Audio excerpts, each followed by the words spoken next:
किससे विवाह करना चाहता था?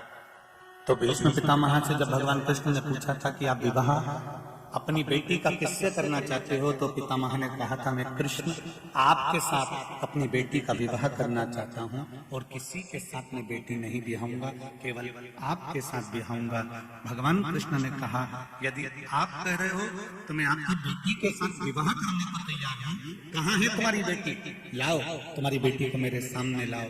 तब भीष्म पितामह ने कहा कृष्ण मेरी बेटी को देखकर तू मना तो नहीं कर देगा? भगवान कृष्ण ने कहा मैं बिल्कुल मना नहीं करूंगा, आप अपनी बेटी को बताओ कि उसके साथ मुझे विवाह करना है, तो बेटी कहाँ है? भीष्म पितामह ने कहा कृष्ण मैं अपनी बुद्धि रूपी बेटी का विवाह तेरे साथ में करना चाहता हूं।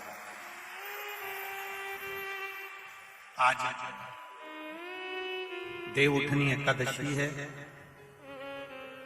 संपूर्ण भारत की भूमि पर, संपूर्ण विश्व में आज भगवान कृष्ण, शालिग्राम जी भगवान और तुलसा मैया का मंगल विवाह हो रहा है।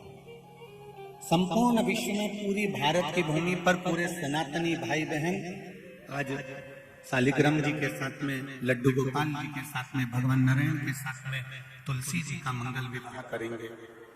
हम भी चाहते हैं कि आप भी मंगल विवाह करें, पर निवेदन है आप भी भीष्म पितामह जैसे आज भगवान से कह देना भोलेनाथ मैं भी अपनी बुद्धि रूपी बेटी को तुझे समर्पित कर रहा हूं, इस बेटी को तुम ले।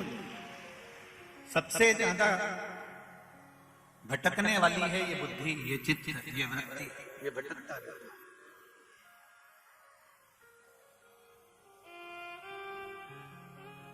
संत साधु सन्यासी तपस्वी साधक उपासक भजनों में हमेशा कहते रहते हैं ये मन बड़ा चंचल है कैसे तेरा भजन करूं, जितना इसे समझाऊं उतना ही मचलता।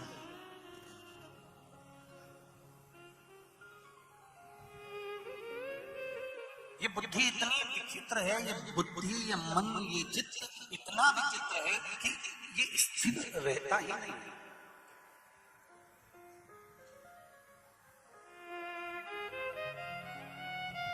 जब तक तुम्हारे लड़के से लड़की की शादी नहीं हो जाती, ऐसी कोई सास नहीं संसार की जो उस लड़की में ऐब देखेगी। जब तक, जम के बोलो जरा, जब तक, फिर से बोलो, जब तक शादी नहीं हो जाती तब तक तो लड़की इतनी बढ़िया है साहब, इतनी जोरदार है। मेरे लड़के के लिए देखते आई हूँ, बाजू की अपने यहीं की आसपास बनावट यहीं की बहुत जोरदार लड़की है और ज्यादा बड़ा परिवार भी नहीं है, बच्ची में बहुत संस्कार है, पढ़ी लिखी है। मैं 2-3 बार गई, देखा मैंने, बहुत जोरदार है, बहुत अच्छी है, उसके माँ बाप के संस्कार हैं। जो लड़की इतना मुंबई पूना में पढ़ने के बाद भी इतनी संस्कारवान है, जब तक उसकी शादी आपके लड़के से नहीं हो जाती तब तक आप उस लड़की के गुण ही गुण देखते हो। उस लड़की में कभी तुमने ये नहीं देखा, पर शादी होने के 2-4 साल बाद तब तुम्हारे मुख से जो निकलना प्रारंभ होता है उनकी मां ने तो यही सिखाया है।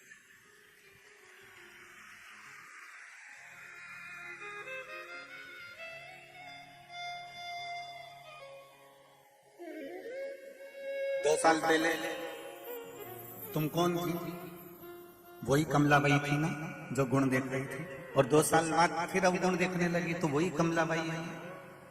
कहीं की कमला बेटी हो तो बुरा मत मान दो, है तो वही। 2 साल पहले तुमने जो गुण देखा अपने लड़के के लिए लड़की में, इतनी जोरदार, इतनी बढ़िया, इतनी बढ़िया, इतनी बढ़िया, सब कुछ अच्छा लगा। और शादी के 2-3 साल बाद जब लड़की अपने पति के साथ रहने लगी, अलग रहने लगी, या फिर वो मुंबई पूना चली गई अपने पति के साथ, या फिर मायके में फोन पे बात कर रही है या चित्र कर रही है, तो फिर आपको बुरा क्यों लग रहा है?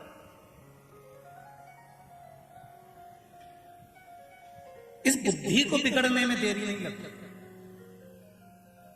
सुन लो रिधि कन्नावली जी, जी जी, ये बुद्धि कभी भी बिगड़ सकती है। अच्छाई देखेगी तो लोगों में इतना अच्छा देख लेगी, इतना अच्छा देख लेगी, इतना अच्छा देख लेगी, और जब बुराई देखेगी तो इतना बुरा देख लेगी, इतना बुरा देख लेगी कि उसका मुंडा देखना ही पसंद नहीं करेगी।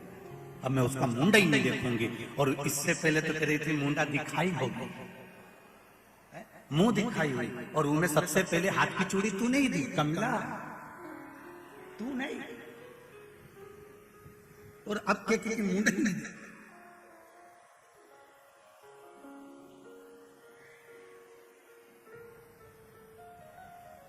अच्छा भी हम देख रहे हैं और बुरा भी हम देख रहे हैं। पर निवेदन एक, शिव महापुराण की कथा कहती है ऐसा संसार में कोई नहीं जन्मा जो अच्छा और बुरा नहीं देखेगा, सब देखेंगे। पर निवेदन है अच्छा देखो, और अच्छा देखने के बाद में जब तुमको बुरा उसमें नजर आने लगे तब उसमें एक विचार करना कि बुराई उसमें नहीं है, बुराई हमारे नेत्रों में आ गई है, ये मन में आ गई है।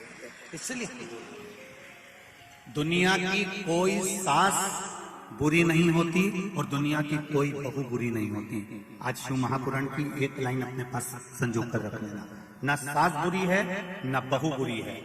तुमने जो पूर्व में कर्म करा है वो कर्म का भोग तुम्हें अब भोगना पड़ेगा। तुमने पूर्व में अगर गौ माता को रोटी दी है, खूब सहलाया है, अच्छे से उसके साथ में व्यवहार करा है, खूब अच्छे से व्यवहार करा है, तो वो गौ माता तुम्हारे यहाँ बहू बनकर आती है और तुमको मरते दम तक रोटी देती है, मरते दम तक तुम्हारी सेवा करता है। और तुम्हारे दरवाजे पर गाय आई थी और गाय आने के बाद तुमने एक बार रोटी देने के बाद दूसरी बार कह दिया काय पदे बार बार बार बार बार बार। वो गाय की तो आदत पड़ गई है, थोड़ी थोड़ी देर में घूम के हमारे यहाँ जाती है। एक बार रोटी दे दी ना बहू, अब मत दे। तुमने मना करा। जब वो बार बार दरवाजे पे आके खड़ी होगी तो डंडा लेके तुम खड़ी हुई, तो वही गाय बहू बनकर आई और अब वो भी तुमको एक ही बार चाय दे रही है। अब वो भी तुमको एक ही बार रोटी दे रही है और तुम उसके लिए बहुत बड़बड़ाती थी, इसलिए दिन भर रसोई घर में वो भी तुम्हारे लिए दिन भर बड़बड़।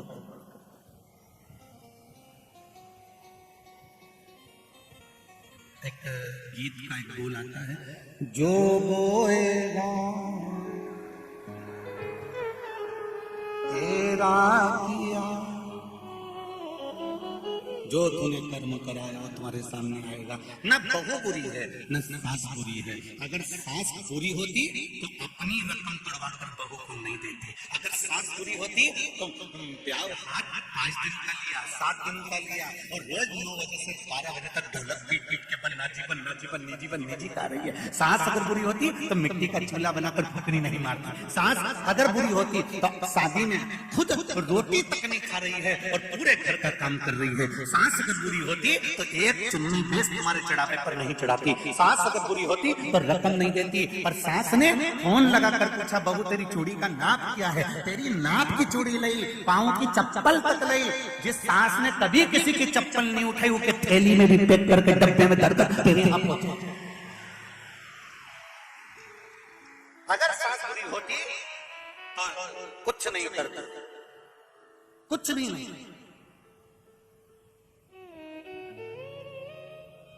सास बुरी नहीं है और सासू से निवेदन है, बहू भी बुरी नहीं है। अगर बहू बुरी होती ना तो ये भेरू से शादी नहीं करती।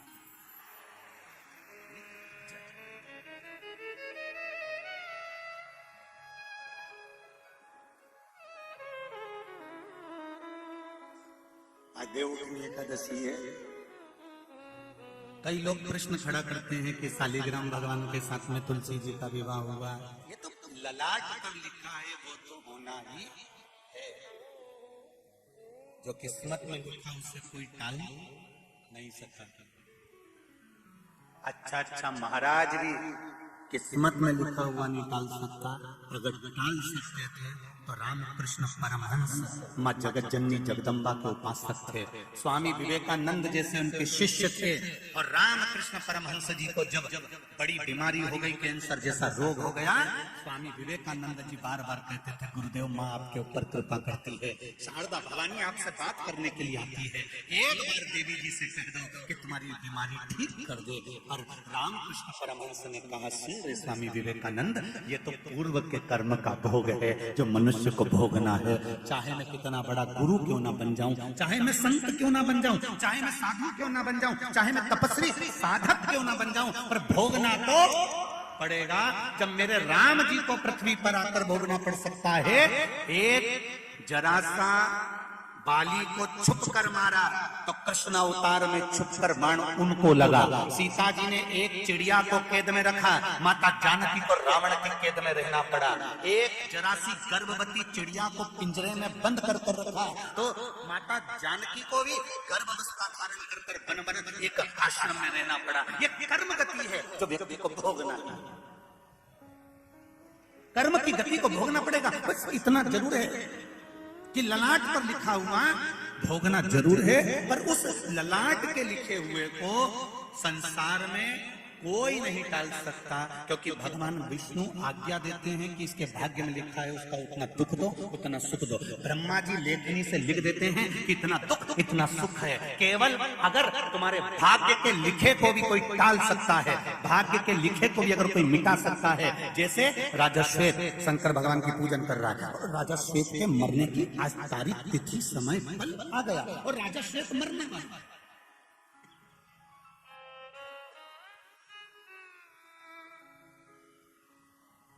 राजा श्वेत के प्राण छूटने वाले,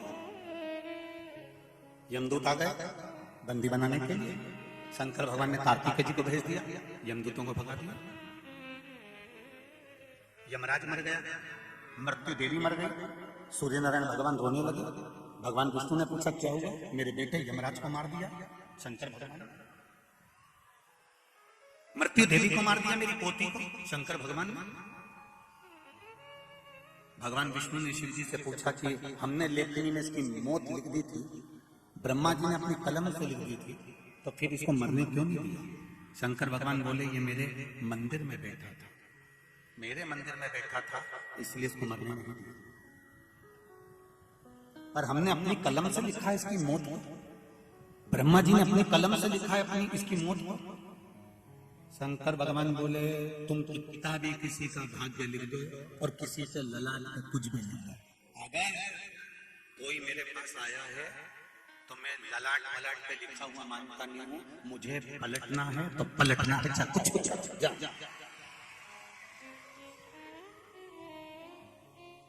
भगवान ब्रह्मा जी ने कहा कि मेरे को तुम्हारे यहाँ नौकरी नहीं करना, इस्तीफा दे रहा हूं। ब्रह्मा जी ने कहा मुझे ब्रह्मा बनना ही नहीं है, मेरा इस्तीफा स्वीकार करो। क्यों? जब मैंने लिख दिया कि ये मरेगा तो फिर इन्हें कैसे बचाएगा? शंकर भगवान बोले भले इस्तीफा दे दो, पर मैं भोला और मेरा भगत भोला, अगर मेरे मंदिर में आके एक लोटा पानी चढ़ाएगा और उसकी किस्मत में दुख भी लिखा होगा तो इतनी जल्दी डायरी नहीं छुपाऊंगा और लिखा हुआ पेज उसके कर्म का दुख का फाड़ूंगा जरूर, 2-4 महीने आने पर निपटाऊंगा जरूर। ब्रह्मा जी ये तुम मत सोचना कि मैं पलटूंगा नहीं, कोई 33 कोटि देवी देवता अपनी बात पर भले टिके रहना, शंकर भगवान कहे मैं अपनी बात पर नहीं टिका। मेरे सम्मुख में अगर कोई आया और दिल से आया, एक लोटा जल चढ़ाया, तुम कथा को देख लीजिए, शिव महापुराण को उठाकर देख लीजिए, गीता प्रेस गोरखपुर की शिव पुराण को उठाकर पढ़िए, उसमें लिखा है एक चोर शंकर जी के मंदिर में चोरी करने के लिए गया और शंकर भगवान के मंदिर में अपना कपड़ा उतार कर दिए में आग लगाकर त्रिशूल में लपेट कर उजाला कर चोरी का सामान देख रहा था। शिव जी ने कह दिया चल मैं तुझे कुबेर बनाता हूँ, चोटे को कुबेर बना दिया, चोर को कुबेर। इंद्र कुबेर अपनी कुर्सी से नीचे उतरकर भगवान विष्णु के पास जाकर बोले कि मुझे अपनी कुर्सी से चोर ने उतार दिया। क्यों? वो चोर को शंकर भगवान ने कुबेर बना दिया। तो कुबेर शंकर जी के पास आए, प्रभु मुझे कुर्सी पर से क्यों उठाया? शंकर भगवान बोले मेरे मंदिर में उसने दिया जलाया, तो कोई तुम्हारे मंदिर में दिया जलाएगा तो उसको कुबेर बना दोगे? शंकर भगवान बोले मैं तो भोला, मेरा भगत भी भोला, कोई नहीं कर सकता जो मेरा देव अधिदेव महादेव कर सकता है। आज दुनिया के लोग तुमको भरमाएंगे, दुनिया के लोग तुम्हें भटकाएंगे और कई लोग भटकाने का प्रयास करेंगे। क्यों मंदिर जा रही है? क्यों पशुपति व्रत कर रही है? क्यों शंकर जी को एक लोटा जल चढ़ा रही है? क्या होता है जल चढ़ाने से? क्या होता है बेलपत्री चढ़ाने से? क्या होता है शिव जी के मंदिर जाने से? क्या होता है शिव महापुराण की कथा सुनने से? जब 2 बजे कथा आती है तो टीवी चालू करके बैठ जाती है, क्या मिलता है? इतनी बार सुन ली, 1000 बार सुन ली, क्या बार-बार सुनते रहोगे? क्या मिलता है शिव पुराण से? तुम्हें कहना पड़ेगा कि जो कोई नहीं कर सकता वो मेरा महादेव करता है, जो कोई नहीं करे वो मेरा महादेव।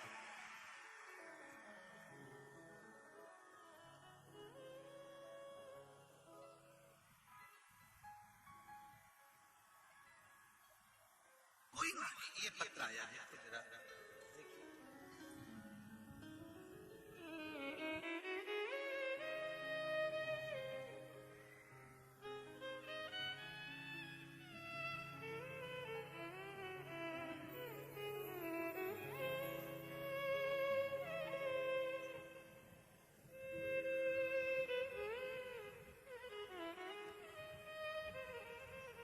मैं पूजा केतन पाटीदार खरगोन से 29 दिसंबर 2021 को मेरी पहली संतान 9वें महीने में डिलीवरी के समय पर 7 दिन पहले मर गई, गर्भ में शांत हो गई। मैं बड़ी दुखी हो गई। तब मेरे परिवार वालों ने कहा चिंता मत कर, तू शिव जी पे विश्वास रख, शंकर भगवान से प्रार्थना कर, शिव से कहे। कथा में सुना है कि किसी की संतान भी चली जाती है और भगवान से मांगे भोलेनाथ उसकी लेखनी बदलकर वही संतान वापिस देते। मैं ठीक हुई। हॉस्पिटल से आने के 1.25 महीने बाद मैंने भी पशुपति व्रत करना चालू करा और मेरे बाबा से निवेदन करा कि जो मेरे गर्भ से लड़का शांत हुआ है वो लड़का मुझे वापस चाहिए। बाबा की कृपा देखिए गुरुजी, शिव जी की कृपा ऐसी हुई कि तीसरा ही व्रत मैंने पशुपति का करा और बाबा ने मेरी व्रत स्वीकार कर लिया और एक ही साल के अंदर इस अक्टूबर महीने की 17 तारीख को मेरे घर में फिर बेटे ने जन्म लिया। यह शिव है। मेरा बेटा आज 20 दिन का हुआ है, इसलिए मैं कथा में नहीं आ सकी, पर टीवी पर रोज सुन रही हूँ। पत्र मेरी बहन के हाथ भेजा है। बहन आई है, जिन्होंने आप ही हैं, दोनों हाथ हिला दे। श्री शिवाय नमस्तुभ्यम। पत्र मैंने अपनी बहन के हाथ भेजा है कि शंकर की साक्षी क्या होती है, शंकर का प्रमाण क्या होता है कि अकाल मृत्यु वो मरे जो काम करे चंडाल का, और काल उसका क्या बिगाड़े जो भक्त हो महा काल का। मैंने अपनी बहन के हाथ पत्र भेजा है क्योंकि मुझसे रहा नहीं गया। मुझे 20 दिन में भगवान ने ये वापिस संतान दे दी, इसलिए मैं निवेदन करूं। बैठिए। श्री शिवाय नमस्ते। शिव कृपा। इसको एक पत्र और आया, देखिए।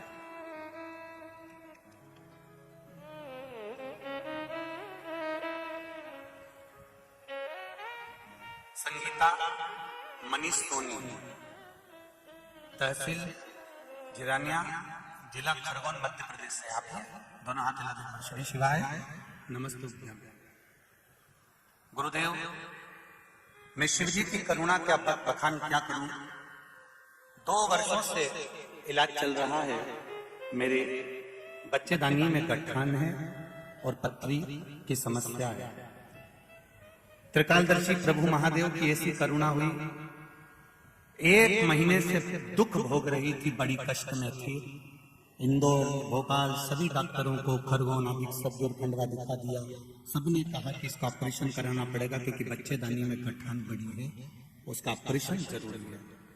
पर मैंने भी बाबा के भरोसे पर छोड़ दिया और सोमवार का व्रत धारण कर लिया। पशुपति एक बिलपत्र शिव जी को चढ़ाती और उठाकर लाती और एक लोटा जल चढ़ाकर उस जल का आचमन करती, बेलपत्री खाती, शिव जी से निवेदन करती चाहे कुछ भी हो जाए, मेरे पेट में जो बच्चेदानी में गठान है, अगर गठान निकलेगी तो जांच के लिए जाएगी। मेरे मन में संशय होगा कहीं दूसरी गठान ना हो, इसलिए कृपा करके मेरी बच्चेदानी में ही उस गठान को गला दीजिए। रोज बेलपत्र खाती, रोज जल चढ़ाती और बाबा की कृपा से ऐसा हुआ कि अगली जब सोनोग्राफी डॉक्टर ने कराई तो सोनोग्राफी में गठान गायब हो चुकी थी। गठान नहीं, उस सोनोग्राफी में गठान ठीक है गया। बैठिए। श्री शिवाय नमस्ते। सोनोग्राफी में गठान गायब हो गई थी जो सालों से थी, वो गठान अब नहीं। शिव कृपा किसको कहते हैं, शंकर की उदारता किसको कहते हैं। आप महापुराण को जब समझोगे, वो कहते हैं ना कि माता पिता जिंदा रहते हैं ना तब तक उनको कोई समझ नहीं पाता, जब चले जाते हैं तब समझते हैं। आज कथा का 4था दिन हो जाएगा, 3 दिन की कथा पूरी हो जाएगी। जो नहीं आ पाए ना उनको बाद में समझ में आएगा कि हीरा खो दिया, हीरा खो दिया। वो हीरे का हार है शिव महापुराण की कथा, जो संपूर्ण विश्व के कल्याण के लिए है। प्रत्येक जीव के लोग कहते हैं क्या मिलता है शिव पुराण से।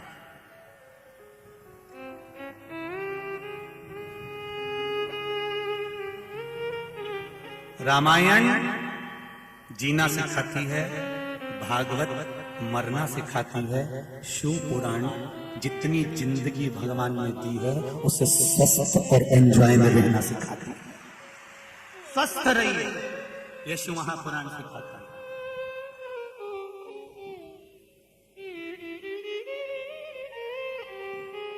तुम्हारी तपस्या खाली नहीं जाने वाली। तुम जो 2 बजे से कथा चालू होती है और 8 बजे से 7 बजे से जगह संभाल कर बैठती हो, आप लोग अपनी जगह संभाल कर बैठती हो। कई लोग ये धूप में खड़े हुए हैं, कलम देख रहे थे। कुछ लोग अपने अपने घर से छाता लेकर आ गए थे, कोई चद्दर लेकर आ गया था। 4 लोग पकड़ कर कथा सुन रहे हैं। कई इधर उधर बैठ कर ट्राली के ऊपर इधर उधर चढ़ के कथा सुन रहे हो। कोई रोज महिला मंडल टेंट लगाती, रोज आगे बढ़ते चले जाते हो। तो तुम्हारी तपस्या खाली नहीं जाएगी, ये निश्चित है। इस भट्टी में अगर तप गए तो सोना अगर निखर गया तो जिंदगी में सार्थक और कीमत वाला, खाली नहीं जाएगा। जितने आस्था चैनल पर सुन रहे हैं, जितने फेसबुक यूट्यूब पर सुन रहे हैं, ये बेटा बेटी, ये नवयुवक बच्चे, ये बुजुर्ग माताएं, ये घर घर के बच्चे, अगर शिव महापुराण की कथा तुम्हारे घर में चल रही है, भले आधा घंटा चले, 20 मिनट चले, 25 मिनट चले, पर वो कथा का एक शब्द भी अगर आस्था चैनल के माध्यम से घर घर में, मोबाइल के माध्यम से, दुकान पर, व्यापार में, ऑफिस में, कहीं पर भी चल रहा है, तुम धोखा नहीं खा सकते। ये निश्चित है, ये निश्चित है कि तुम धोखा नहीं खा सकते। एक बात आपसे पूछना चाहूंगा, आज भीकन गांव की पावन धरा पर आज तक ये प्रश्न हमने नहीं किया, पर आज पहली बार ये प्रश्न आपसे कर रहे हैं। इस भीकन गांव की धरा पर कोरोना महामारी जैसी बीमारी निकलने के बाद चीन आज तक संभल नहीं पाया, पर कोरोना जैसी बीमारी निकलने के बाद भारत की भूमि का एक छोटे से छोटा और बड़े से बड़ा व्यक्ति फिर संभल गया और उसकी अर्थव्यवस्था फिर बढ़ गई। ये शिव की कृपा।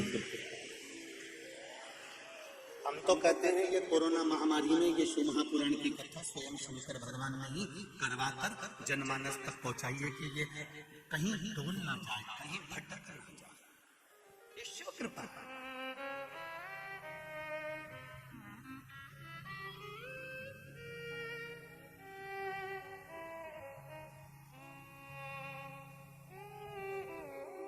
संपूर्ण विश्व कोरोना महामारी के बाद डोल जाना था, पर संपूर्ण विश्व ये भारत नहीं डोल पाया, क्योंकि इसको संभाल लिया देवाधिदेव महादेव। आप जो कथा सुनते रहे हो, एक छोटा सा व्यापार करने वाला व्यक्ति भी शंकर जी को जब लोटा भर के जल चढ़ाने लगा ना, पहले उसके ऊपर कर्जा बढ़ते जा रहा था।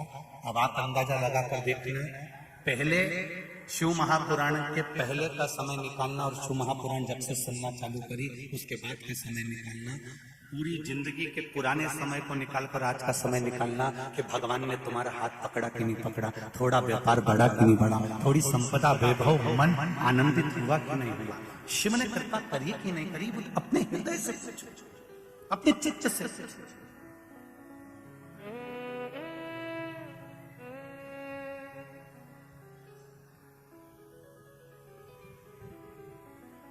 और जब अपने हृदय से, अपने चित्त से ये स्वयं प्रश्न करो कि मेरा शिव हुआ और मैं शिव की हूं, मैं शंकर का हूं।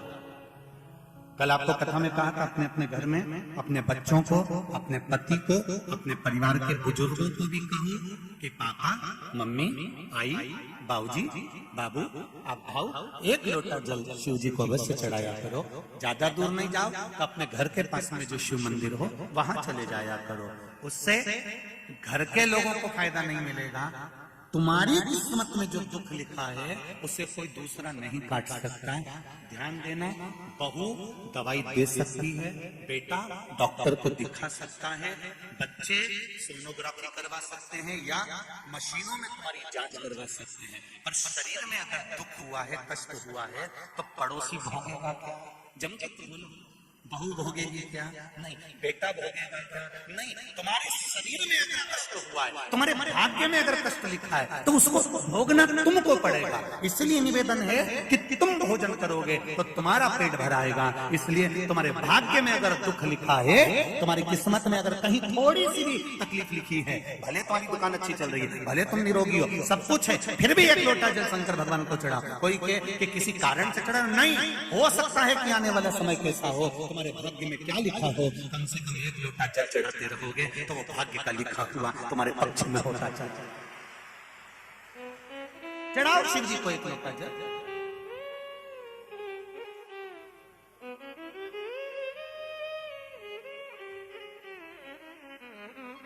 भगवान शिव की आराधना,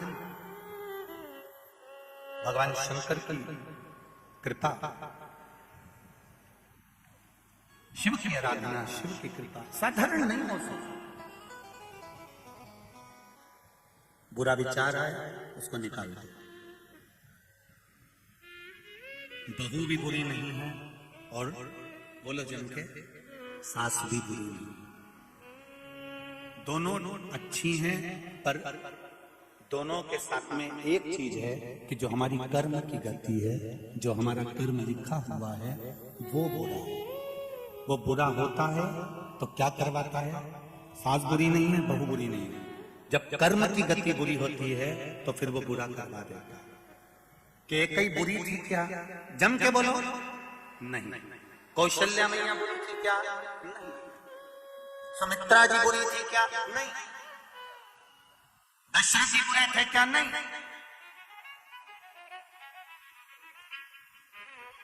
मंथरा बुरी थी क्या? नहीं। कर्म गति बुरी है। कर्म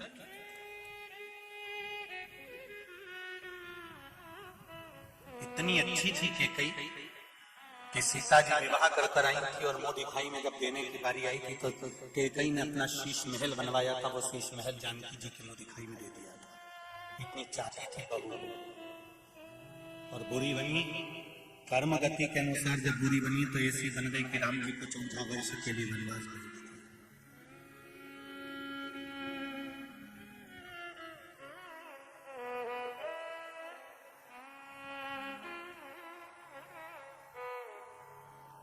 कई लोग अपनी भाषाओं में कहते रहते हैं महाराज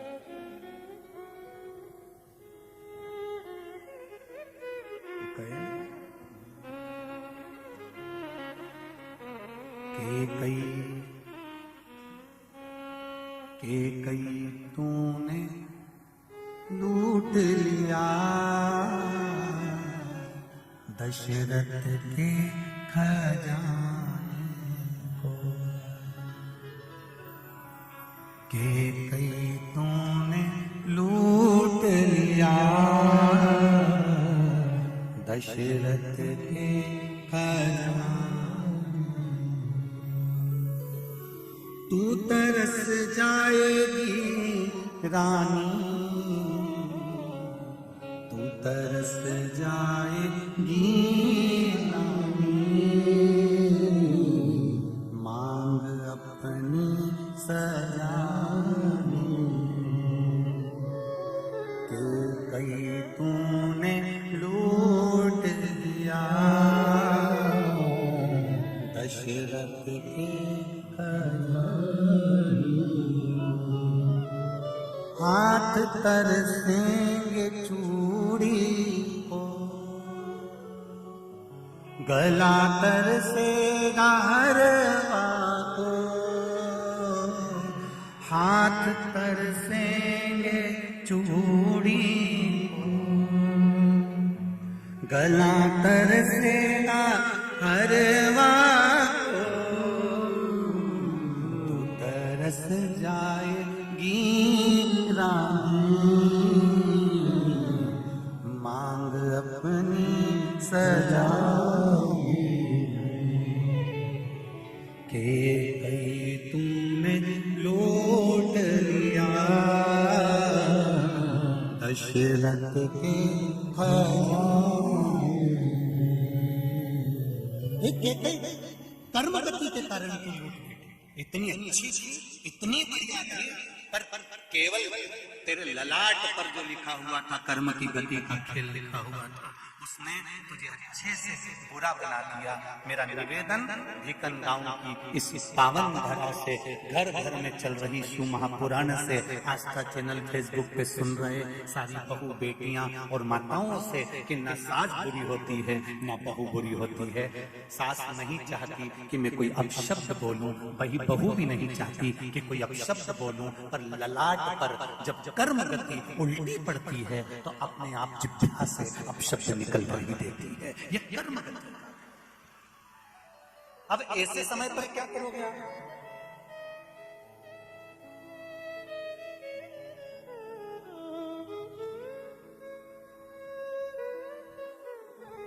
ऐसे समय पर क्या किया जाए? कार्तिक महीने में 2 वस्त्र की महत्वता होती है। ध्यान लगाना जरा, जितनी भी माताएं बैठी हैं, चाहे वो सासू माँ हो चाहे बहू हो, बेटियां भी कभी ना कभी बहू बनेंगी और आप भी कभी ना कभी सास बनेंगे। स्मरण, कार्तिक महीने में 2 वस्त्र का विधान है, एक पीले कलर का वस्त्र और एक लाल कलर का वस्त्र। एक पीला वस्त्र, एक लाल वस्त्र।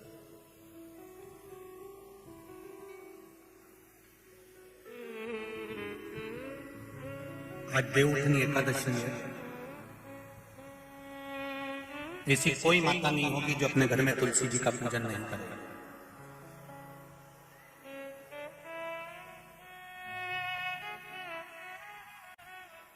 घर की मां यदि आज देवउठनी एकादशी के दिन लाल वस्त्र, वैकुंठ, वैसे तो पचवीगन का महत्व बताया गया है स्कंद पुराण में, जो 5 दिन तीज के होते हैं।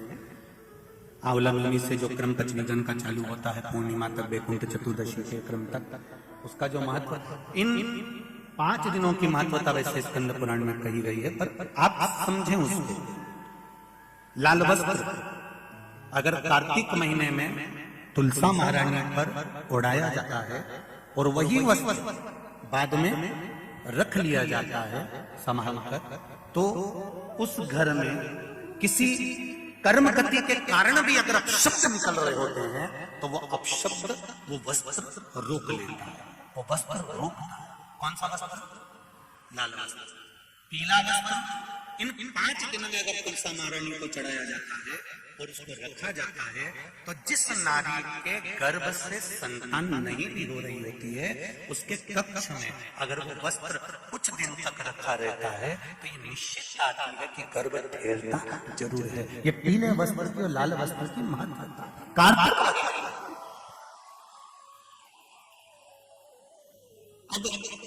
कई माताएं कहती हैं कि हमारे पास में लाल वस्त्र नहीं है, हमारे पास में इतना नहीं है, तो लाल कलर का लच्छा भी तो आता, नाड़ा, बोलो आता है कि नहीं आता? लाल, तुम्हारे घर में सिलाई करने का लाल कलर का धागा तो होगा ना कि नहीं होगा? लाल कलर का लच्छा तो होगा, नहीं होगा सफेद कलर का धागा तो होगा, उसको कंकु में लाल कर, पर उस वस्त्र की महत्वता को हम समझें। जैसे बांस की पिटारी में, ये तो तुम लोगों की परिभाषा है। आजकल की माताएं तो सुहाग का सामान प्लास्टिक की टोकरी में रख कर देती है, पर हमारे यहाँ नहीं लिखा कि प्लास्टिक की डलिया में सुहाग की सामग्री दो। हमारे यहाँ कहा कि जो वंश बढ़ावे, जो वंशकार होते हैं ना, बांस बनाने वाले होते हैं, वंशकार होते हैं, इनको तो तुम्हें रोज धन्यवाद देना चाहिए। जो बांस का टोकरी बनाते हैं, सुपड़ा बनाते हैं, बांस का सामान बनाते हैं। आज भी विवाह में हमारे यहाँ मंडप भी बांस का होता है, सुपड़ा भी बांस का, डलिया भी बांस की। सबसे पहले खलमट्टी अगर आती है, शादी के ब्याह में सबसे पहले मिट्टी आती है, तो बांस की टोकरी में आती है। एक नियम है, क्योंकि जिसकी शादी में मट्टी, इधर जिसकी शादी में मट्टी बांस की डलिया में आती है, उसको संतान के लिए डॉक्टर को दिखाने की जरूरत नहीं। जिसकी शादी की शुरुआत प्लास्टिक की डलिया से होती है, फिर उसको टेस्ट भी करवाना ही पड़ता है।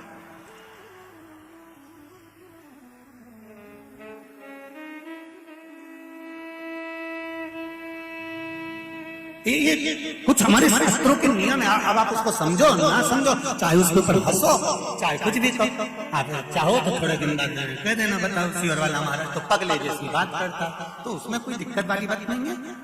पगले का अवार्ड हमको मिलने वाला है, उसमें कोई दिक्कत वाली बात नहीं। पर उसको समझो कि हमारे सनातन धर्म में ये वंशकार, बांस का सामान बनाने वाले, बांस की डलिया बनाने वाले, बांस का सोपड़ा बनाने वाले, सबसे पहले ये वंशकार हुए, फिर खवास नाई ये हुए, फिर चर्मकार हुए, जूता चप्पल बनाने वाले, फिर अन्य जितने जितने हमारे यहाँ, इनको लोग कहते हैं कि इनको हमारे यहाँ से हटा दिया, नीची जाति वालों ने इनको पीछे हटा दिया। कोई इनको पीछे हटाने वाला नहीं है, केवल तुम्हारी बुद्धि से लोग तुमको प्रश्न कर रहे हैं कि हमको नीचा दिखा रहे हैं, हमको ऊंचा दिखा रहा है। किसी जात में, किसी समाज में ये नहीं कहा गया कि इनको नीचा दिखाना, प्रत्येक समाज में, चाहे ब्राह्मण के घर की शादी हो, चाहे क्षत्रिय के घर की शादी हो, चाहे वैश्य के घर की शादी हो, सबसे पहले वंशकार की डलिया आती है, वंशकार आता है। सबसे पहले हमारे यहाँ अगर पादुका बनाई जाती है तो सबसे पहले चर्मकार आता है, सबसे पहले हमारे यहाँ खवास आता है। पहले इनको लाकर दिखाया जाता है। पहले संबंध भी सेठ खुद नहीं जाता था करने के लिए, खवास जाता था, वंशकार जाता था, ये जाते थे, संबंध पक्का कर आते थे और शादी हो जाती थी। ना लड़का देखता ना लड़की देखते। ये सब बाद में चालू हुआ। अब दुनिया के लोगों ने अपनी राजनीति को अखाड़ा बनाने के लिए कह दिया कि ये समाज नीची हो गई, ये समाज ऊंची हो गई, इसको पिछड़ा में कर दिया, इसको उसमें कर दिया। कोई नहीं कर रहा किसी को। भगवान की ये पोथी रखी है शिव महापुराण की, जिसपे रखी है, इसके 4 पाए, 1 2 3 और ये 4, ब्राह्मण क्षत्रिय वैश्य शूद्र, ये 4 पाए पर मेरी शिव महापुराण की पोथी रखी हुई है। साधारण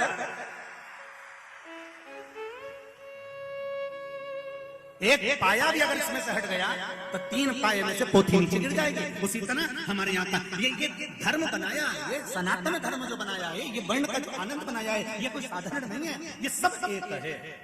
एक है, ब्राह्मण हो, क्षत्रिय हो, वैश्य हो, शूद्र हो, सब एक। ये विभाजन तो आज के लोगों ने कर दिया कि थोड़ा सा अपना फायदा देखने के लिए अपना। ये महिला मंडल कथा करा रही है, नागेश्वर महिला मंडल कथा करा रही है, वहाँ भोजन भंडारा चल रहा है। भोजन भंडारा कराते समय वहां पर माइक पे रोज सुबह 5 बजे से भैया चिल्ला चिल्ला कर नाश्ता कराते हैं, भोजन कराते हैं। मैंने अभी तक तो माइक पे नहीं सुना कि कोई ब्राह्मण हो तो ही भोजन करना, कि वैश्य हो तो ही भोजन करना, तो क्षत्रिय हो तो वही भोजन करना, कि शूद्र हो तो वही भोजन करना। जब मेरे नागेश्वर भगवान के भंडारे में देवी जी का भंडारा होता है, गणेश जी का भंडारा होता है, शिव जी का भंडारा होता है, यहाँ भेद नहीं होता, तो दुनिया में लोग अपनी बुद्धि में भेद क्यों कर रहे हैं? उन्होंने कहा तुमको भेद, ये कुछ नहीं, केवल अपने पद को निश्चित करना है, अपना प्रेम को भरना। इसलिए फूट डालो, मालूम आपको, फूट डालो, सत्संग करो, ये दुनिया के लोग।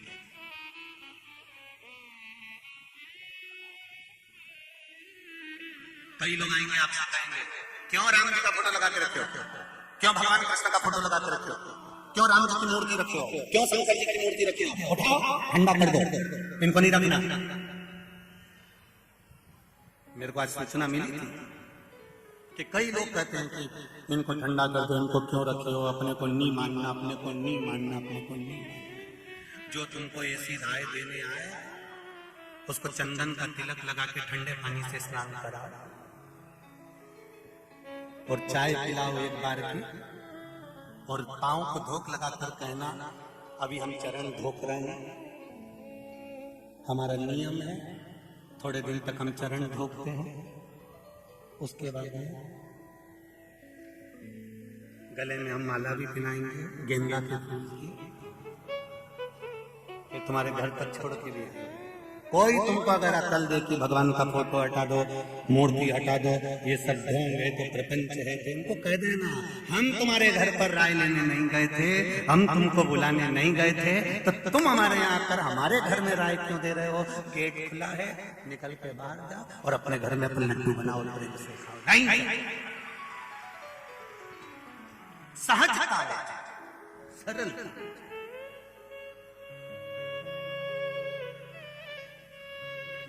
खूब भटकाने वाले मिलेंगे, खूब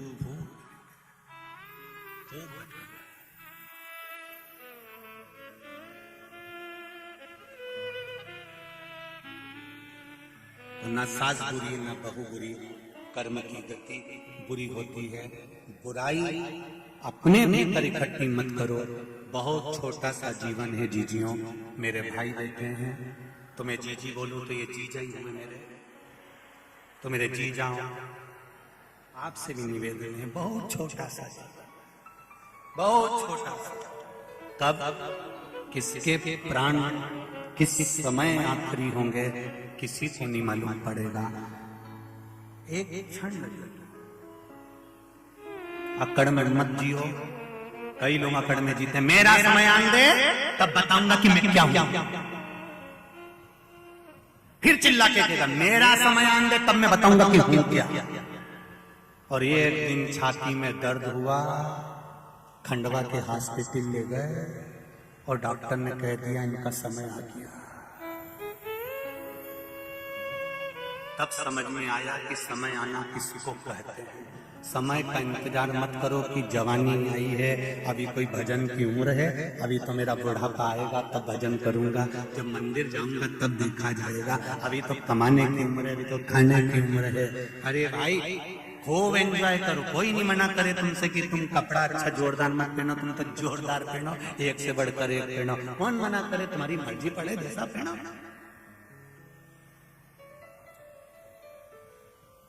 कौन एक पटली की जगह 4 पटली लगा तो बढ़िया, चाहे तो पुतली भाई भाई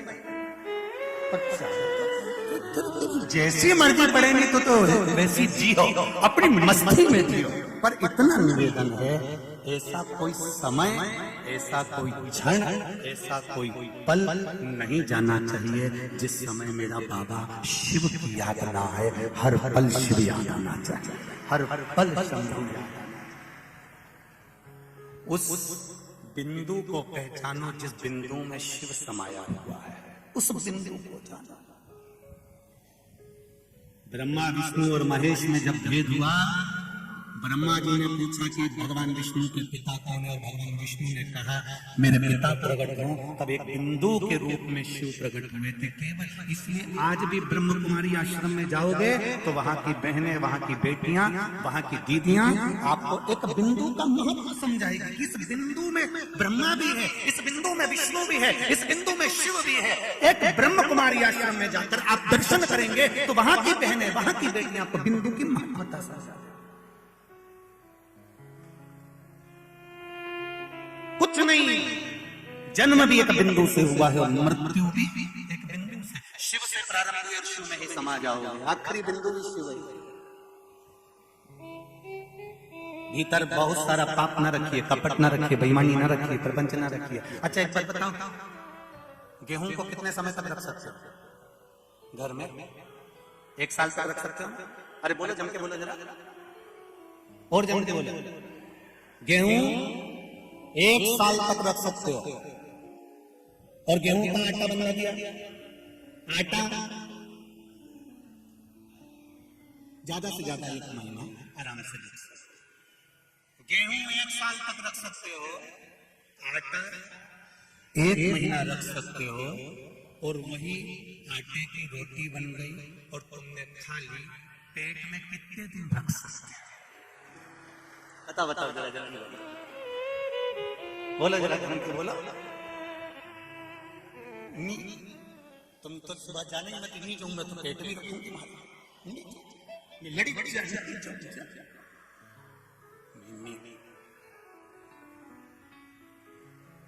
20 रुपए किलो का गेहूं की रोटी है, 25 रुपए की रबड़ी भी अंदर गई है। मेथी की सब्जी लाई थी 12 रुपए किलो की, वो भी अंदर नीचे। गेहूं 1 साल तक तुम अपने घर में रख सकते हो, आटा हो गया तो 1 महीने अपने घर में रख सकते हो, पर वही आटे की रोटी बनाकर खा ली तो पेट में पूरी रात भी नहीं रख सकते। जब इतनी रोटी को तुम अपने पेट में नहीं रख सकते तो बहू की छोटी छोटी बात को अपने कलेजे में क्यों रख रहे हो?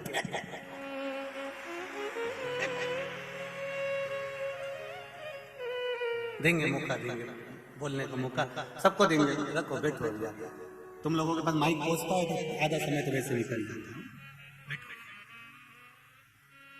गेहूं 1 साल, आटा बोलते जा जल्दी 1 महीना, और रोटी खाई तो दूसरे दिन उसको निकालना पड़ेगा। अर्थात जब हमने रोटी को इतना दिन तक अपने अंदर नहीं रखा तो फिर बुराई को अपने भीतर क्यों रखें? सास से निवेदन है, बहू बोले कुछ तो निकाल कर बाहर फेंक दो, और बहू से निवेदन है, सास कुछ बोले निकाल कर बाहर फेंक दो। खूब जब पेट पूरा आनंद में साफ रहेगा तो सवेरे तुम खमन ढोकला भी खा सकते हो। अगर पेट साफ नहीं हुआ तो तुम खमन ढोकला और गुलाब जामुन और साबूदाना की खिचड़ी नहीं खा सकते हो, इसलिए पेट साफ होना चाहिए। उसी तरह बुराई कितनी भी आए निकाल कर बाहर फेंक दो, मन साफ होगा तो मेरा भोलेनाथ अंदर प्रवेश करता चले जाएगा, शिव अंदर आता चले, शंकर अंदर प्रवेश करता चले जाएगा।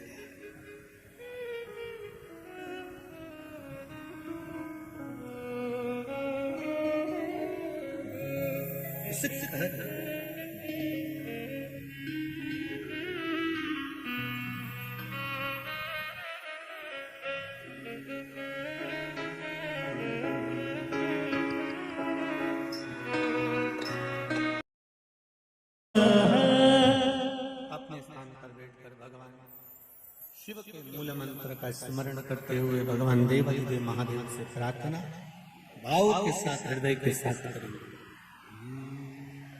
आज देवउठनी एकादशी, शिव जी से प्रार्थना करें, बाबा देवाधिदेव महादेव भक्त देने, शक्ति देने और जीवन में आनंद सुख की अनुभूति करें।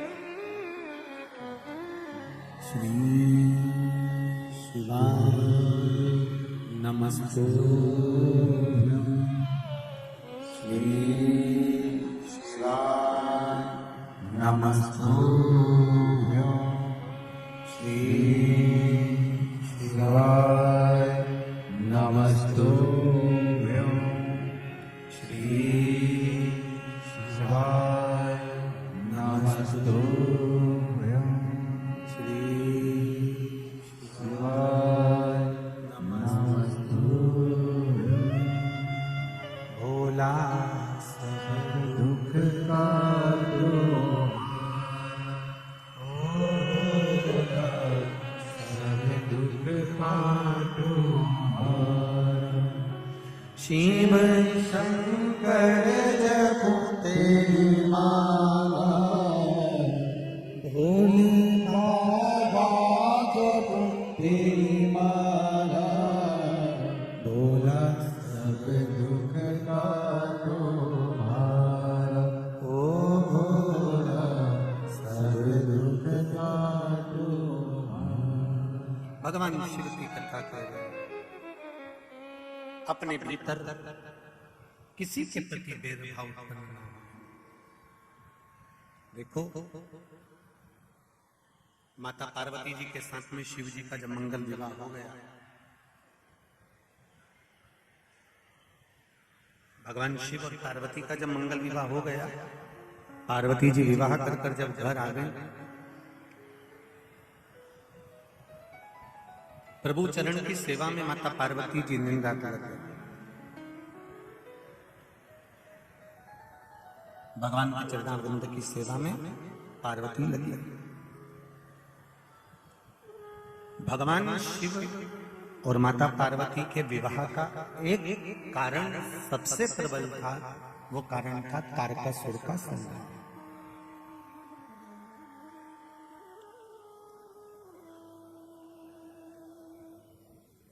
यदि तारकासुर नहीं मरेगा, तारकासुर को मरने का विवाह क्रम है, क्योंकि तारकासुर ने ये वर मांगा था कि मेरे प्राण छूटे तो भगवान शंकर के पुत्र द्वारा छूटे।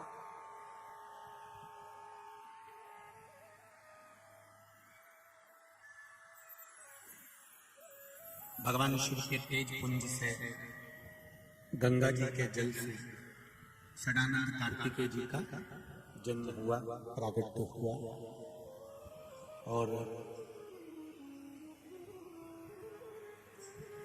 षडानंद कार्तिकेय जी ने अपनी माता से कहा, मां मेरे जन्म का कारण क्या है, ये जन्म क्यों हुआ। अभी आप लोगों के मन में भी एक भाव उत्पन्न होना चाहिए कि हमारे जन्म का कारण क्या है। पहले भी कथा में कहा कि मनुष्य जन्म के दो कारण हैं, एक भगवान का भजन करने के लिए जन्म हुआ है और दूसरा अपने कर्म को काटने के लिए, अपने कर्म को भोगने के लिए जन्म हुआ है। यहाँ आप जितनी देर बैठते हो ना कथा में, जितनी देर बैठते हो अपने कर्म गति को आप काट रहे हो, कि हमने पूर्व में जो कर्म किया होता है, पूर्व में जो कर्म करते हैं,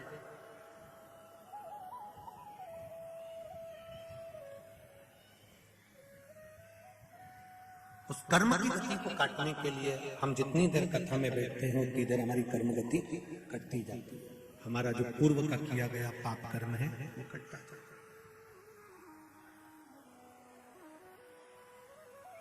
जैसे एकादशी के व्रत का फलाहार,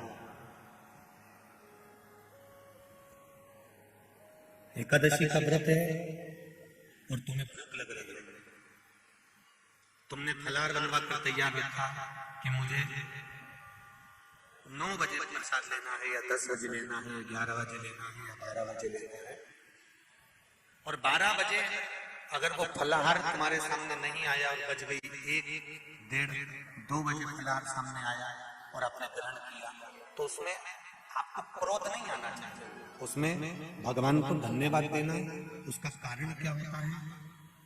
तुमने समय लिया कि मुझे 12 बजे फलाहार करना है या 11 बजे फलाहार करना है, और किसी कार्य में तुम लग गए, किसी कार्य में तुम लगे, और लगने के बाद वो फलाहार आधे घंटे बाद 1 घंटे बाद तुम्हें प्राप्त हुआ, तो भगवान को धन्यवाद देना। क्यों?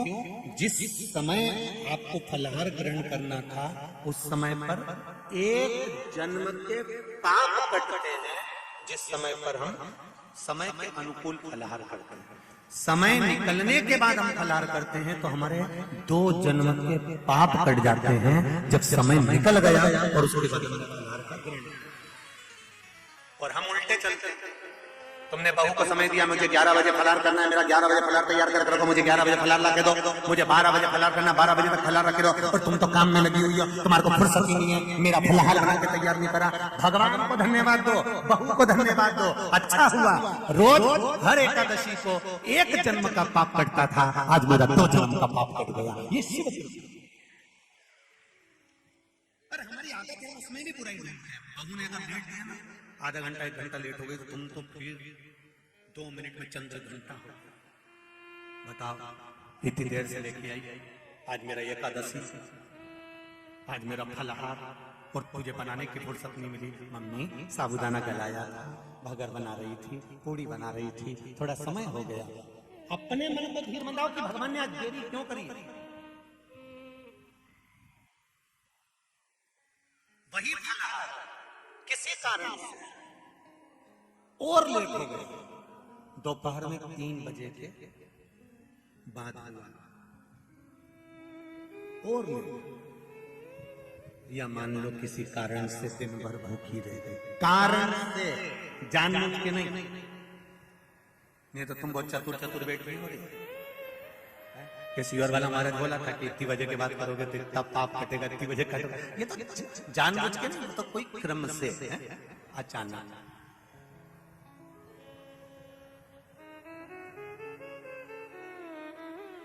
जानबूझ के करोगे तो वो तो दिक्कत ही दिक्कत है। जैसे वो एक चरित्र आता है, एक पड़ोसन ऐसा धान कूट रही थी मुसल से, और उसके पास में उसकी पड़ोसन बैठी थी। इतने में इसका पति आया, आवाज लगाया उसने, सुनती है मुझे पानी ला दे। इसने जो धान का मूसल था ऊपर छोड़ा और पानी देने चली गई। पड़ोसन को बड़ा आश्चर्य हुआ, मूसल हवा में टंगा, हवा में मूसल टंगा।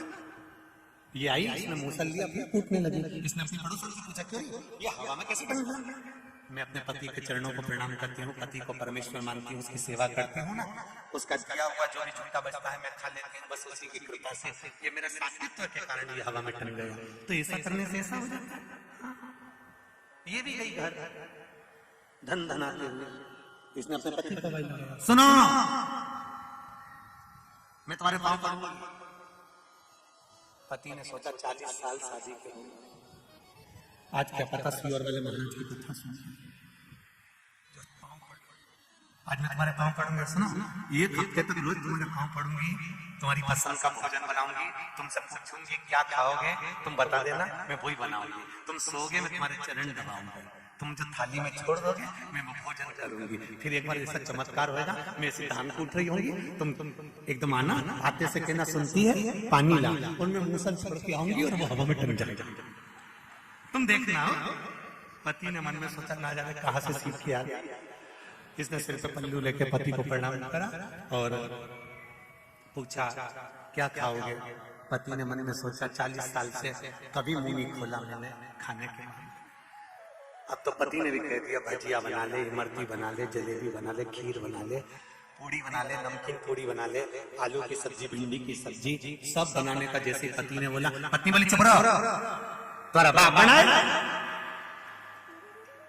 इतनी सारी लिस्ट थोड़ी ना बोली थी मैंने, मेरे से जो बनेगा बना लूंगा। और बनाने गई, भजिया बनाया, पूड़ी बनाई, सब बनाया। एक भजिया थाली में रखा, एक पूड़ी थाली में रखी, एक जलेबी रखी, सब सामान इतना रख दिया। और जैसे ही पति ने भजिया खाना चालू करा, मुंह में भजिया लेने वाला था, इतनी देर में वहीं से बोली पूरा मत खाना, तुम्हारा झूठा खाना है। मेरे बेचारे ने भजिया की केवल चोंच नहीं होती किसी किसी भजिया में, किसी किसी भजिया में चोंच होती, बस वही थोड़ी भी बनवाया, इतना सारा था, कुछ नहीं खाया। अब कह रही है तुम जाओ ना खाना खा के, पूरा निपटा गई पूरा, और खा खुआ के और पति के पास गई। अब तुम सजा में तुम्हारा चरण दबाऊंगी। अब चरण मरण तो कभी जिंदगी में दबाया नहीं, मच्चा मारे चरण दबाया। अब पति तो पति मोबाइल चला रहा होगा, जब किताब देख रहा होगा, किताब देखते देखते सो जाओ नहीं तो गला दबा दूंगी। अब बेचारे ने आंख बंद करी और ये आंख खोल के ले, ऐसे में नहीं दबा रहा, इसको पगली हो गई है। सब काम करा, फिर बोली अब तुम बाहर जाओ, मैं धागा कूटूंगी, तुम आना और हमारी लगना सुनती है, मेरे लिए पानी ला। और सुनो जल्दी आ जाना, मेरे हाथ पे छाला पड़ जाए तुम। अब उसने जो कूटने के लिए मूसल ऊपर करा, इतने में पति आवाज लगाया, अरे सुनती है पानी ला दे। और इन्हें जो मूसल छोड़ा इन्हें कर्म पे पड़े।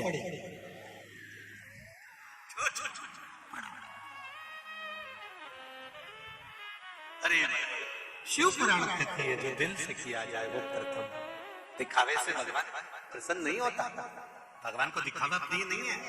भगवान को तो तुम्हारा केवल निष्कपट भाव से निर्मल मन सो मोहि भावा, भगवान को दिखावा नहीं,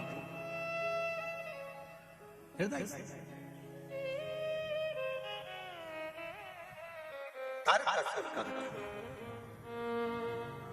मांगा भी तो क्या मांगा,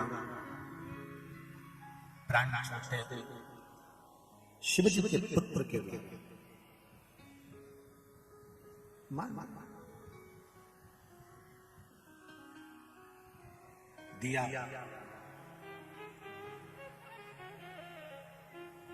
जान कर कुछ न किया जाए, अनजाने में जो हो जाए वो श्रेष्ठ है। भोजन का समय निकल गया, फलहार का समय निकल गया, एकादशी के दिन एक जन्म का पाप कटा, समय के बाद पाया 2 जन्म का पाप कटा। मान लो शाम तक फलहार नहीं मिला, रात हो गई, तब फलहार ग्रहण करने बैठी है। मान लो किसी कारण से लेट होती चली गई तो पाप भी कटता चले गया, किसी कारण से तो फिर जानकर करने कारणवश रात हो गई, फलहार मिल गया, समझ लेना कहीं 7 जन्म का पाप होगा, कट गया 7 जन्म। पर निवेदन केवल इतना है कि उसमें आप मूल चीज एक ही बात कहते हैं पुराण की, इसमें हमने अच्छा देखा। कई लोगों की आदत होती है थोड़ा सा फलहार आने में देरी हो गई, क्रोध आ गया, क्रोध आ गया तो तुम्हारा व्रत बेकार हो गया। समय की अवस्था में फलहार नहीं मिला, क्रोध आ गया, हमारा व्रत खंडित। जिस दिन तुम्हारा व्रत था उस दिन आपके मुख से एक सुंदर चरित्र आता है, आप लोगों ने श्रवण किया होगा, वैकुंठ चतुर्दशी का एक भाव बड़ा सुंदर आता है कि किसी गांव में एक साहूकार रहता था, एक सेठ रहता था, सेठ के एक बेटा एक बहू थी।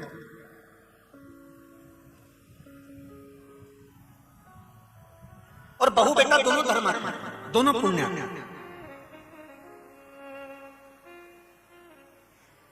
बहू भी धर्मात्मा है और बेटा भी धर्मात्मा है। दरवाजे पर कोई आया भूखा ना जाए, दरवाजे पर कोई आया पानी पीकर जाना।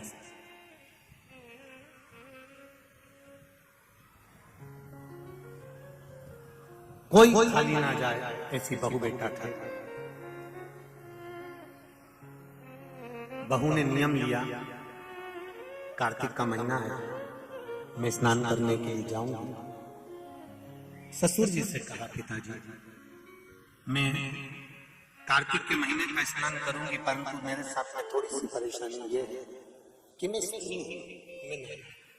बहुत अच्छा से सुनना मेरी माताओं, कई माताओं के मन में संशय होता है कि हम एक महीने का व्रत धारण करते हैं और उस बीच में रजस्वला धर्म आ जाता है। वो रजस्वला धर्म आता है तो हमारे महीने भर का नियम का क्या होता है? इस प्रसंग को थोड़ा ध्यान से सुनना। बार बार ये प्रसंग नहीं मिलेगा और पहले भी कथाओं में ये प्रसंग नहीं आया। आज बीकन गांव की हरिहर्ष महापुराण में ये प्रसंग आया है। तो जितने लोग आस्था पर सुन रहे हैं, जितने फेसबुक यूट्यूब पर सुन रहे हैं, इस प्रसंग को थोड़ा ध्यान से सुनना मेरी माता। बहू ने अपने ससुर से कहा, पिताजी मैं कार्तिक के महीने का स्नान का नियम तो ले लेती हूँ। मैं कार्तिक के महीने, कोई माता कार्तिक के स्नान का नियम लेती हैं, कोई माघ महीने का स्नान का नियम लेती हैं, कोई चैत्र महीने के स्नान का नियम लेती हैं, कोई फागुन का लेती हैं, कोई बैसाख महीने के स्नान का नियम लेती हैं। कई माताओं की आदत रहती है, कई पुरुषों की आदत रहती है कि मैं एक महीने तक कार्तिक का स्नान करूंगी, पर वो कार्तिक के स्नान में कुछ दिन ऐसे आ जाते हैं कि उसमें रजस्वला धर्म आ जाता है। अब वो रजो धर्म आ गया, रजस्वला धर्म आ गया, तो उस बीच में उसका नियम पूरा हुआ कि नहीं? उस बीच में वो 5-7 दिन जो स्नान के लिए नहीं गई, पूजन नहीं करी, तुलसी को जल नहीं चढ़ाया, शालिग्राम जी का पूजन या ठाकुर जी का श्रृंगार नहीं कर पाई, तुलसा महारानी का गीत नहीं गा पाई, तुलसी जी का दीप नहीं लगा पाई, तो उसको कार्तिक के महीने तक की ये रजस्वला धर्म तो प्रत्येक महीने आना, नारी के लिए रजो धर्म तो हर महीने प्राप्त होना। तो हर महीने अगर रजो धर्म आना है तो कार्तिक महीने का फिर नियम पूरा कैसे हुआ? फिर नारी का नियम कैसे पूरा होगा? फिर नारी तो फिर नियम टूट गया, नियम टूट गया तो उसको कोई फल नहीं मिला। तो बहू ने अपने ससुर से कहा, एक साहूकार की बहू ने कहा, ससुर जी मेरे मन के संशय को मिटा दो, मैं कार्तिक का स्नान करना चाहती हूँ और उस कार्तिक के स्नान में सबसे बड़ी अगर विघ्नता आती है तो मेरे 7 दिन 5 दिन जो रजो धर्म के जाएंगे, वो रजो धर्म में मेरा नियम टूट जाएगा। उस नियम को पूरा कैसे किया जाए?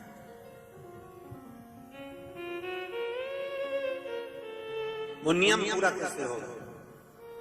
कार्तिक के महीने का स्नान करने वाले जरा ध्यान देंगे, चाहे बैसाख का स्नान करें, चाहे माघ का स्नान करें, मेरी माताओं का रजो धर्म 7 दिन 1 महीने के अंदर आ ही जाता है। और आया तो वो नियम टूटा, उस नियम को पूर्ण कैसे करें? कहा, साहूकार ने कहा कि बहू मैं इतना विद्वान तो नहीं हूं, ज्ञानी तो नहीं हूं, पर मैं मेरे गुरु से इस बात को स्मरण कर रहूंगा। अब बहू को कार्तिक का महीना आ रहा है, कार्तिक के महीने का उसको इंतजार था, वो इंतजार में बैठी है। मात्र कार्तिक आने में 8 दिन बचे थे। अब देखिएगा जरा, आप में और उस बहू में क्या अंतर है। कार्तिक के महीने आने में 8 दिन बचते हैं तो आप पुताई चालू कर देते हो। बोलो सही है कि गलत है? कार्तिक आने में, दिवाली आने में जब 8-15 दिन रहते हैं तब तुम पुताई चालू कर देती हो, सफाई चालू कर देती हो, ये काम चालू कर देती हो, वो काम चालू कर देती हो, सारे काम तुम्हारे कार्तिक का महीना आने के समय पर चालू हो जाता है। और बहू सफाई नहीं पूछ रही, साफ सफाई पर ध्यान दे रही है, पर ऐसा नहीं कि साफ सफाई नहीं कर रही, पर उसका ध्यान वही कार्तिक के महीने के स्नान में लगा हुआ है। आज बहू 8 दिन बचे और बहू का भोजन छूट गया, उसका भोजन नहीं भाई मिला, अंदर जाइए। किसी चीज को पाने की जब तमन्ना होती है ना तो खाना पीना छूट जाता है। ये नागेश्वर मंदिर महिला मंडल से पूछ लीजिए, जब तक कथा चालू नहीं हुई होगी तब तक इस महिला मंडल से और इनके जितने जजमान हैं उनकी धर्म पत्नियों से और जजमान से, चाहे वो मुख्य यजमान हो चाहे जो भी हो, उनसे पूछना, जब तक कथा चालू नहीं हुई होगी तब तक इनको रात भर नींद नहीं आ रही होगी, इनका बीपी ऊंचा नीचा हो गया होगा। निश्चित। पर कथा चालू हो गई और पहला दिन जब कथा का हो गया तब ऐसी सोई हो गई कि राम अब सुकून मिला कि कथा चालू हो गई। कथा बहू की नींद चली गई, उसको भोजन नहीं पाया, नींद गई, भोजन भाया, बड़ी दुखी। साहूकार को कोई मिला चाहे ना मिला, इस बहू की आंख का अश्रु तुलसी के क्यारे के पास गिर गया।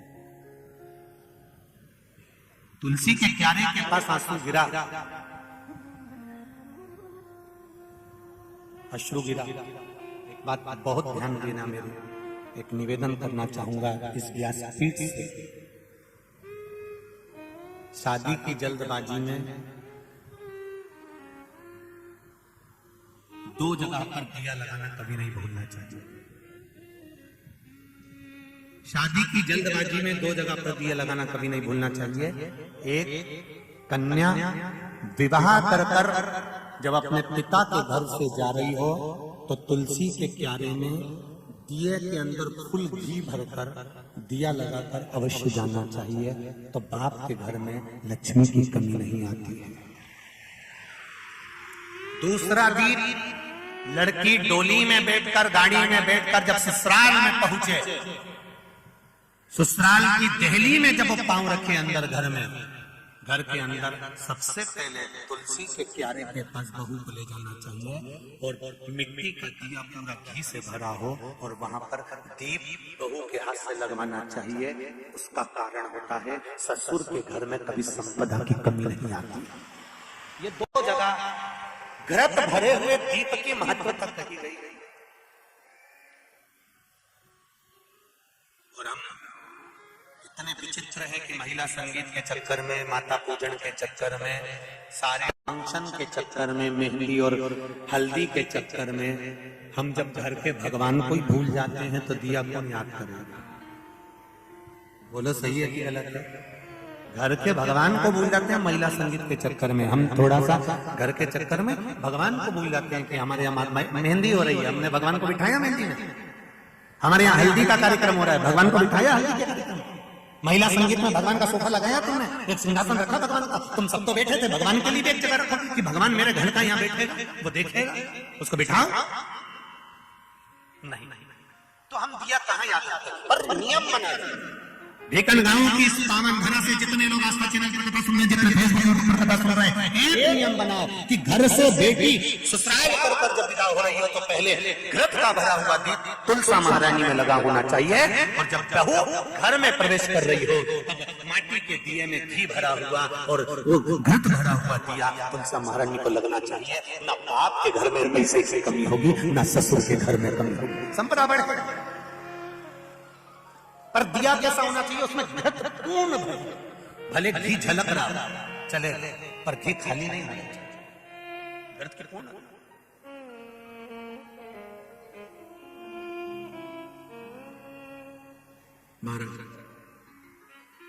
अब बहू की आंख का अश्रु झलका, तुलसा महारानी की कुछ कृपा, देवर्षि नारद ने एक साधु का रूप धारण किया।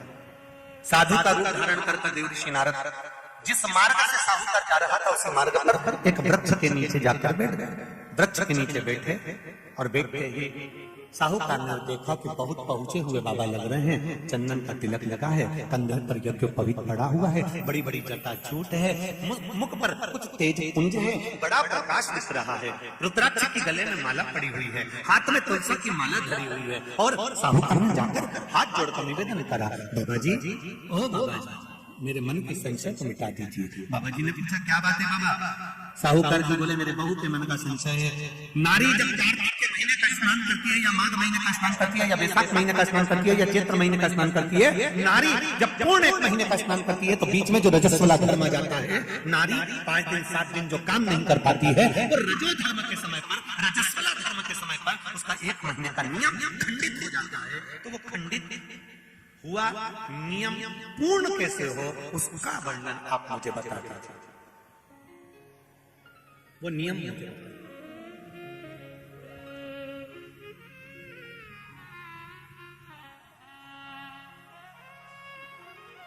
संत के रूप में बैठे हुए देवऋषि नारद, श्रीमन नारायण, श्रीमन श्रीमन नारायण। 7 बार देवऋषि नारद ने नारायण नारायण नारायण नारायण कहा। कहने पर देवऋषि नारद ने बोला, सुनो साहूकार जी, सुबह के समय पर जब आपकी बहू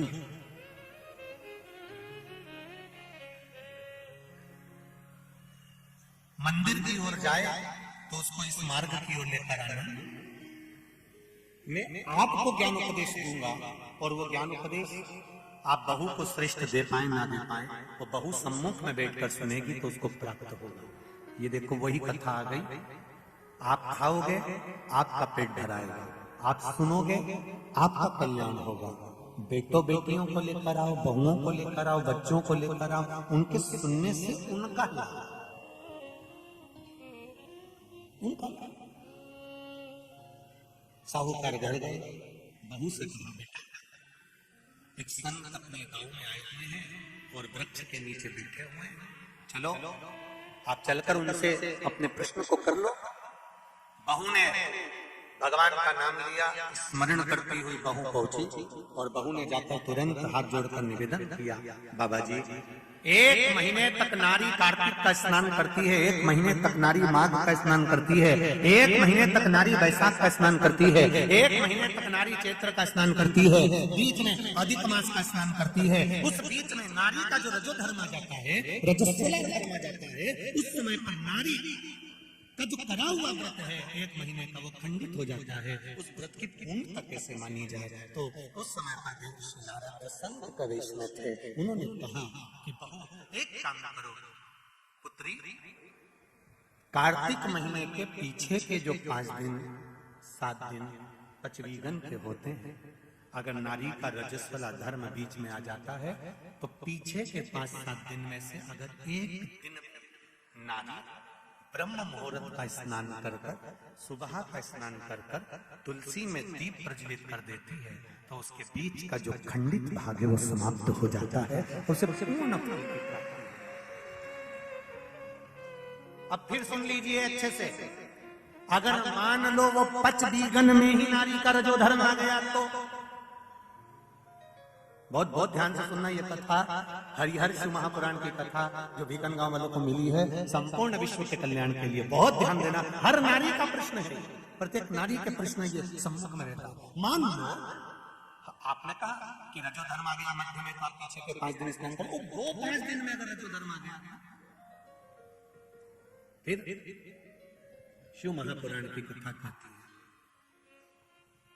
घर में रहने वाली कोई कुंवारी कन्या, घर में रहने वाला कोई पुत्र, घर में रहने वाला पति, घर में रहने वाली सास, घर में रहने वाली कोई सौभाग्यवती नारी, जेठानी, ननन, देवरानी, या घर में रहने वाला कोई पुरुष अगर बाहर स्नान करने नहीं भी जा सकता, ब्रह्म मुहूर्त में प्रातः के समय पर यदि तुलसी में एक दीप और एक संध्या के समय पर दीप लगा देता है तो भी नारी का नियम पूर्ण हो जाता है और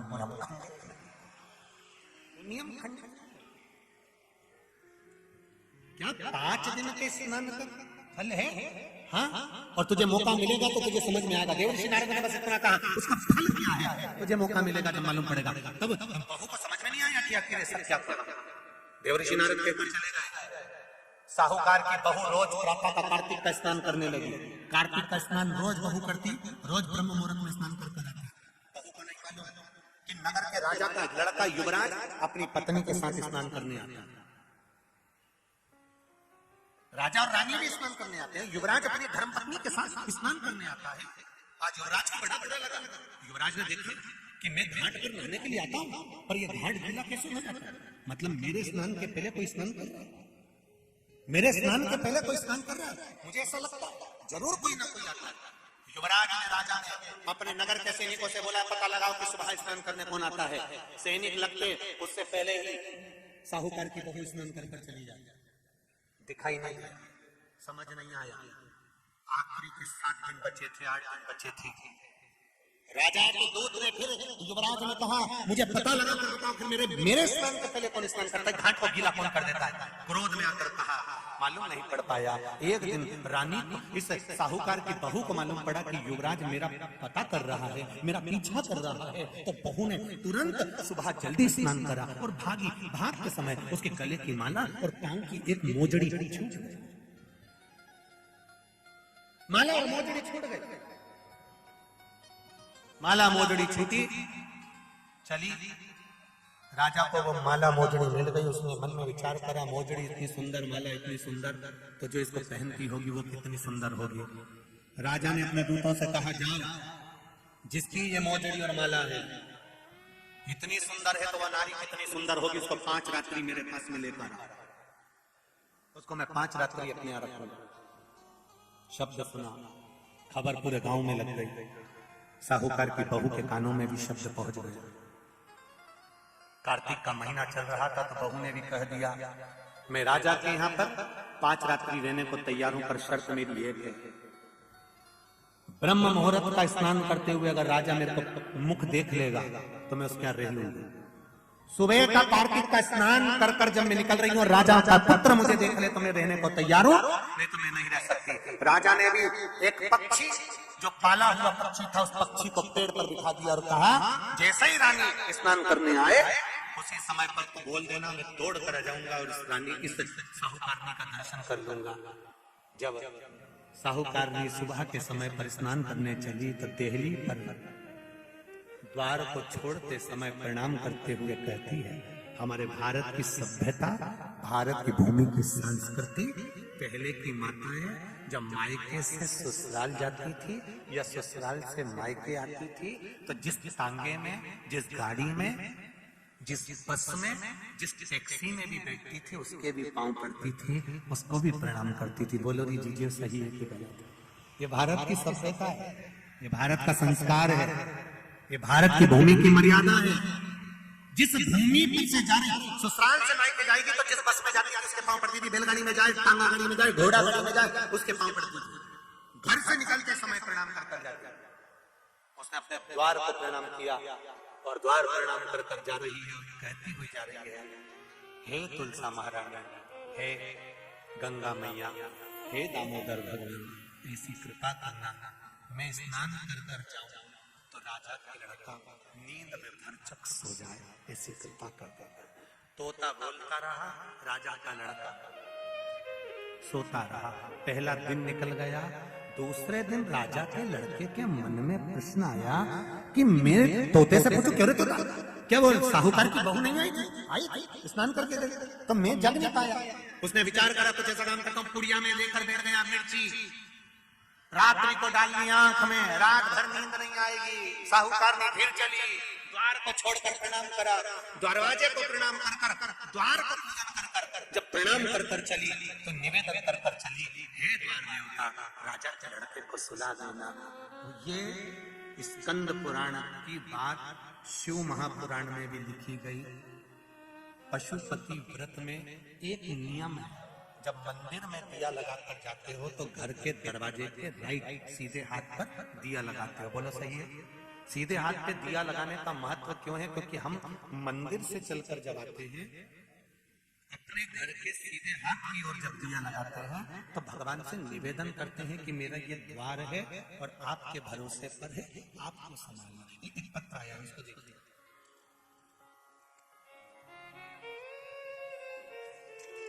दिया लगाने का कितना लाभ है और उसका महत्व देखिए।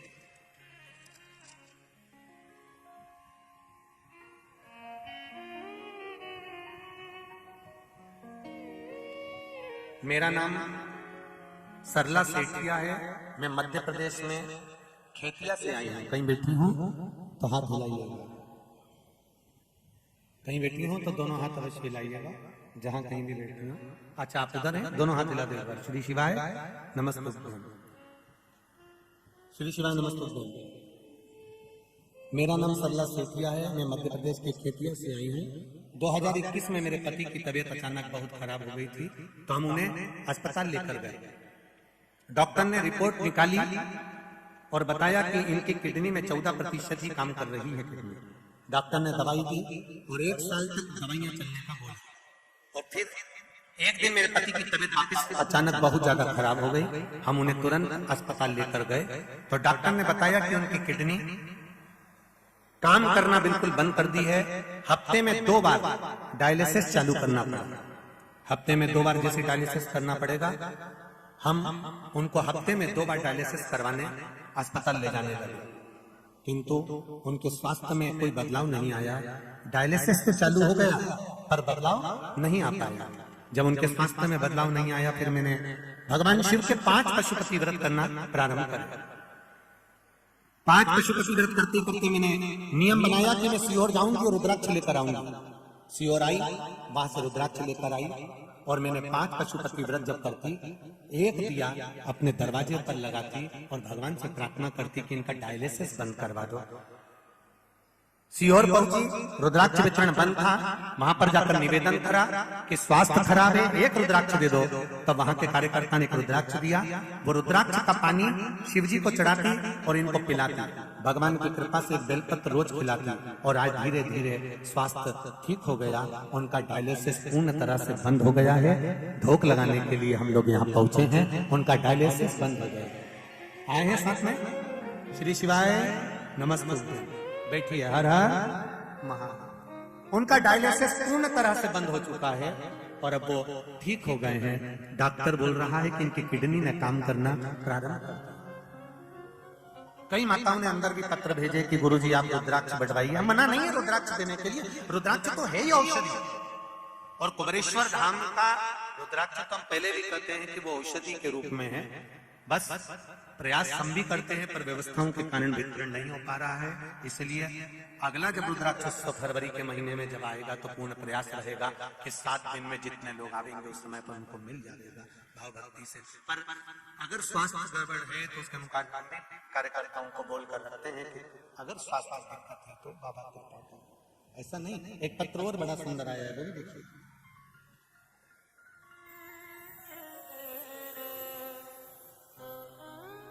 लड़के का फोटो भी लगाया उन्होंने, देखिए। फोटो में कैमरे वालों से कहूंगा कि इस बालक का फोटो भी अवश्य दिखाएं। राजकुमारी सिसोदिया, छोगांव माखन, खंडवा से आई। कहीं बैठी हो तो हाथ हिलाइएगा। आती है, दोनों हाथ हिला दो। श्री शिवाय नमस्ते। गुरु जी मैं क्या वर्णन करूं। 26 तारीख को उस दिन मेरे बेटा लक्की सिसोदिया जो पूजा की तैयारी कर रहा था, अचानक उसके पांव हाथ पूरे तरह से बंद हो गए थे काम करना। उसे वेंटिलेटर पर रखा गया। 6 घंटों में वो वेंटिलेटर पर चला गया। मेरी सास ने कहा कि महादेव सब ठीक करेंगे, तुम चिंता मत करो, भगवान शिव का पूजन करो। उस समय पर ऑनलाइन आप पूजन करा रहे थे शंकर भगवान का, और मैंने बेटा वेंटिलेटर पर पड़ा हुआ था, उसका फोटो भी मैंने भेजा है। और मैंने भगवान शंकर का पूजन करना प्रारंभ करा।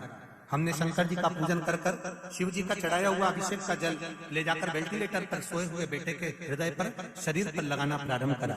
गुरुदेव डॉक्टर ने इसको एक बीमारी GBS वायरस के नाम से जानलेवा बीमारी बता दी थी। बाबा की कृपा से हमने, डॉक्टर कह रहा था कि 6 महीने तक वेंटिलेटर से नहीं उठेगा और 2 साल तक चल नहीं पाएगा। गुरुदेव आपने जो अभिषेक करवाया था उस अभिषेक के जल से मेरे बेटे के शरीर पर लगाया तो दूसरे दिन ही उसको आराम लग गया और मेरा बेटा चलना भी प्रारंभ कर दिया। उसकी सारी जांचें अच्छी आई है। ये फोटो भी लगाया है और पत्र भी। बेटी बहन श्री शिवाय नमस्ते। ये शिव है, वो घड़ी दयालु। बहू ने नियम ले लिया कि दिया लगाने से पहले बहू जाती सुबह प्रणाम करती द्वार को, और द्वार को प्रणाम करने के बाद वहां से निवेदन कर जाती है, दरवाजे पर से प्रणाम कर जाती है। आपसे भी निवेदन है जितने लोग कथा सुन रहे हो, जब कथा पूरी हो जाया करे, कथा की आरती हो जाए, जब यहाँ से उठ कर जाओ तो बैठी हुई जगह को प्रणाम कर जाना और निवेदन कर जाना कि मैंने तेरे भरोसे पर कथा सुनी है भोलेनाथ। मैंने सुना है तू कंकर शंकर के रूप में शिव महापुराण में रहता है, मेरी मन की कामना पूर्ण करना। ये बाबा से निवेदन, जैसी आरती हो, आरती के बाद में आप लोग अपना द्वार जाओ, अपने घर जाओ तो उसको प्रणाम कर और उसको कहकर जाओ मेरे देवाधिदेव महादेव मैं मेरे घर जा रही हूं, तेरी कृपा होगी, मैं जानती हूं कि मेरा भंडार तू भरेगा, कोई दूसरा नहीं। भक्ति तू देगा, मुक्ति तू देगा, उसको निवेदन कर प्रणाम महाराज। दूसरे दिन उसने मिर्ची डाली राजकुमार ने, तो भी उसकी नींद लग गई। तीसरे दिन उसने अपने शरीर का कट लगा लिया, किसकी जलन होगी तो नींद नहीं आएगी, मालूम पड़े तो भी नींद आ गई। चौथे दिन उसने आगी जलाकर बैठ गया तो भी नींद आ गई। पांचवें दिन भी उसको नींद आ गई। 5 दिन तक उस साहूकारनी का मुख नहीं दिखा। राजकुमार घर चले गया, गुस्से में लाल हो गया, शरीर में कोई रोग हो गया, शरीर कोड़ी हो गया, टपकने लगा, खाल गलकर गिरने लगी।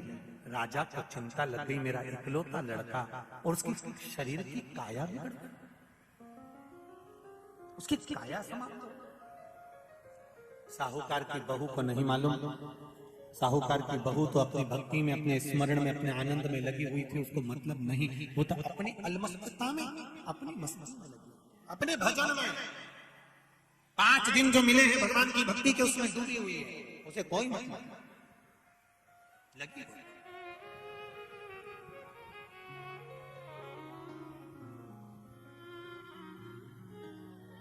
तुलसी जी का आराधना करे, तुलसी जी का पूजन करे, तुलसी जी का स्मरण करे, राजा के